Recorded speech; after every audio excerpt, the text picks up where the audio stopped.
All right, good morning, everyone. We're going to get started. I'm really delighted to welcome you all to the first return to in-person courses here for IAS-USA in Los Angeles. Thank you so much for joining us in person, and for those of you who are online, indeed.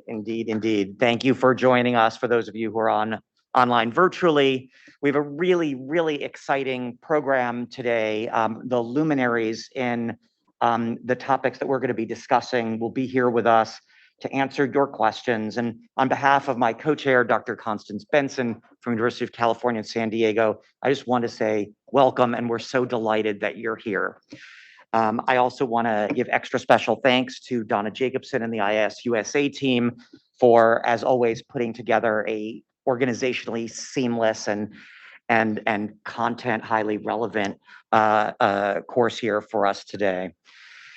So I think everyone is aware it's 30 years of IAS-USA, which is a tremendous accomplishment, and generations of HIV clinicians, researchers, consumers, advocates, and policymakers have benefited from the courses put on by IAS-USA. So it's really an honor to be here with you today. Many of you may also be wondering, where's Ron Mitsuyasu from UCLA, who traditionally has chaired this LA course with Dr. Benson. He's retired. He's well. He will be with us this afternoon as part of a panel on 40 years of the HIV epidemic, but he is stepping back a little bit from some of his other responsibilities. So those of you who have known him for many years will have an opportunity to see him this afternoon as well. We also want to thank you for being with us over these 30 years. Hopefully everybody got their 30th anniversary mug to commemorate this exciting milestone in IAS-USA history. IAS-USA has really had broad impact on HIV medicine through webinars on HIV and hepatitis B and C, providing guidelines on treatment, prevention, drug resistance mutation updates, COVID, and now, of course, moving into monkeypox. So it seems the work is never done, and it only seems to expand in scope. So we're very excited to be able to offer some commentary on the latest pandemic to affect us all. Again, you all are very familiar with our dear co-chair, Dr. Benson from UCSD, and I'm Raphael Landovitz from University of California, Los Angeles. Just in case we have not met before, please do come say hello at one of the breaks.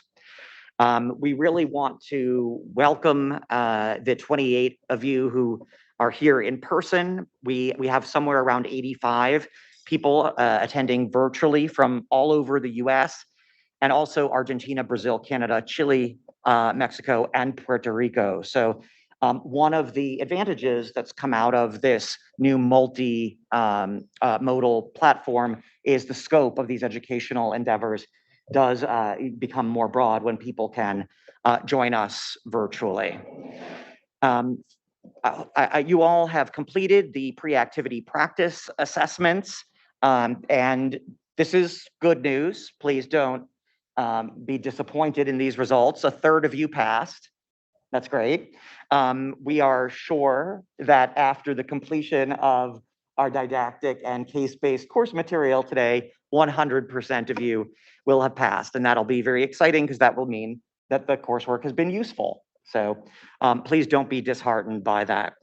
Just to remind you about the CME information that's being provided by IAS-USA. The IAS-USA has designated this activity for a maximum of 5.5 AMA PRA Category 1 credits, and physicians, please only claim the credit commensurate with the extent of your participation in this activity. I believe by 5 p.m. this afternoon, the surveys and documentation will be in your email box that will begin the process of you being able to get those CME credits. So stay tuned for that. Outside of CMA per se, this program is also approved for up to 5.5 American Board of Internal Medicine maintenance of certification points, 5.5 nursing contact hours, 5.5 hours of pharmacotherapy credit, and 5.5 pharmacy contact hours. And if you have any questions about how to claim those educational contact hours, it's all available on IAS-USA or any of the website, or any of the staff that's here today will be happy to help you as well. We, of course, would like to thank our grant supporters, including Gilead, Merck, ViiV, Janssen, and Theratechnologies, without whom these programs just wouldn't be feasible. So thank you so much to our sponsors. With regard to disclosures of our speakers and the faculty, any information about financial relationships that speakers have with ineligible companies for faculty and planners is available online in the modular e-syllabus, and will be at the beginning of each presentation. IAS-USA has identified any potential conflicts and has resolved them to the sufficient satisfaction of the overseeing CME boards before this course was begun. So hopefully people can be confident in an unbiased presentation here today. The PowerPoint slides will be available at the end of the course, and the handouts are available in the modular e-syllabus book as well. There is a chat feature available to the attendees participating virtually. The moderators, Dr. Benson and myself, do not have access to the chat box. If you do have a question, please be sure to submit it through the Slido application Q&A feature. And even people who are in the room will pose their questions instead of on question cards like we used to do, but through the Slido app. And if anyone is having trouble with the Slido app and putting questions in the Q&A, please don't hesitate to reach out to Stephanie or Karen or Donna, and they'll be happy to help you with that. Please do make sure that your first and last name accompanies any question that you do put in the Q&A chat as we go along. You can use this QR code. So those of you who have not already gone into the Slido app, this is the moment to get your phone out and use this QR code. To access Slido, this will allow you to submit questions for the presenters and also answer the audience response polling questions that some but not all of the presentations will have today. You can also, if your QR mechanism is not working for whatever reason, join at slido.com, and the meeting number is listed there to join as a participant.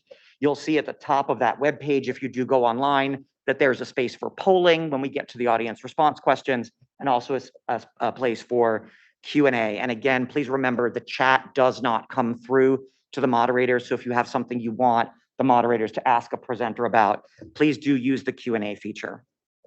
Okay, so hopefully everybody is sufficiently now oriented to Slido that we can actually do a practice and see if we've got it right.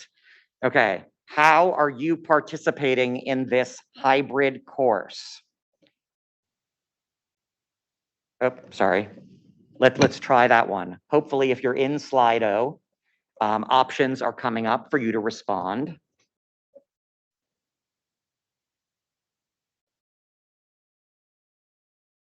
And those of you who are familiar with and love, as we do, Mike Sag, will know that when we're doing these polls and he's moderating, he will sing and provide music for you during the waiting period. I am nowhere nearly as talented, so I will not.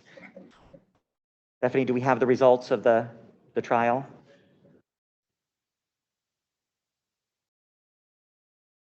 Definitely, maybe.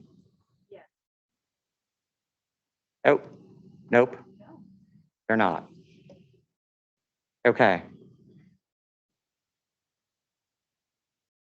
Okay. Hold, please. Too much technology. Polls.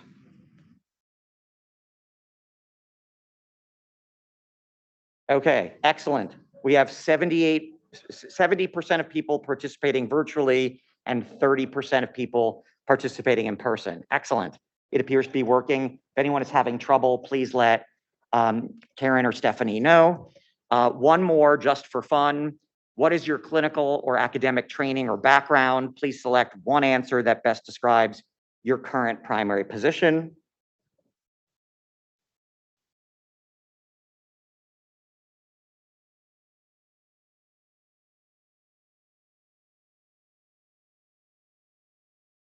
Okay, here we go. So we have 45% medical doctors, 26% pharmacists, 10% physician assistants, 8% nurse practitioners, 5% nursing professionals, and 5% other. Excellent. Thank you for engaging about that. Hopefully it's working for everyone. This is our agenda. We're going to begin our program today with a really special presentation. This is a new feature that IAS-USA is rolling out in a lot of the courses. It's called In Case You Missed It, the latest in HIV literature and monkeypox. And we're really thrilled to have Roger Bedimo from University of Texas. He is the chief of infectious disease at the VA North Texas Healthcare System in Dallas, Texas. He has served as the fellowship program director at UT Southwestern. He has research interests in the non-infectious complications of HIV and viral hepatitis, and he is a widely sought after lecturer on HIV treatment and its complications. We're really delighted to have Roger here with us today, and please join me in welcoming him.